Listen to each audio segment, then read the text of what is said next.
अस्सलामु अलैकुम वरहमतुल्लाहि वबरकातुहू। मुहतरम नाज़रीन, आप तमाम नाज़रीन व सामीईन का कासमी जीके पर इस्तक़बाल है। नाज़रीन, पड़ोसी मुल्क पाकिस्तान की नोबल इनाम याफ्ता मलाला यूसुफ़ज़ई के तकरीबन हर बयान के सोशल मीडिया पर चर्चे होने लगते हैं।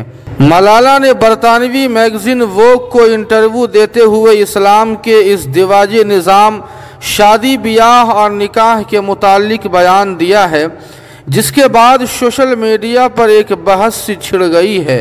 वोग मैगज़ीन को इंटरव्यू देते हुए मलाला यूसुफ़ज़ई ने कहा कि मुझे ये बात समझ में नहीं आती कि आखिर लोग शादी क्यों करते हैं। अगर शादी करते हैं तो निकाह के कागजात पर दस्तखत क्यों करते हैं?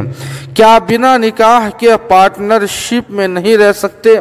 मलाला यूसुफ़ज़ई को इस बयान से ट्रोल भी किया जा रहा है, हत्ता कि उनके वालिद यूसुफ़ज़ई को सफाई देनी पड़ी कि मेरी बेटी के बयान को तोड़ मरोड़ के पेश किया जा रहा है। नाज़रीन, मलाला यूसुफ़ज़ई ने इंटरव्यू में मज़ीद कहा कि जब मुसलमान ख़वातीन अपना सकाफ़ती लिबास पहनती है तो हमें मज़लूम, बेआवाज़ और पिदरे शाही निज़ाम में फंसा हुआ समझा जाता है।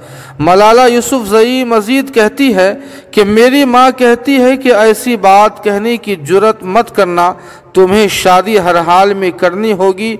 शादी एक खूबसूरत रिश्ते का नाम है। अलगर्ज़ नाज़रीन, मलाला के इस बयान से आप कितना इत्तेफाक रखते हैं, कमेंट करके हमें ज़रूर बताएं। वीडियो को लाइक और शेयर कर दे, कासमी जीके को सब्सक्राइब कर दे। वस्सलामु अलैकुम वरहमतुल्लाह।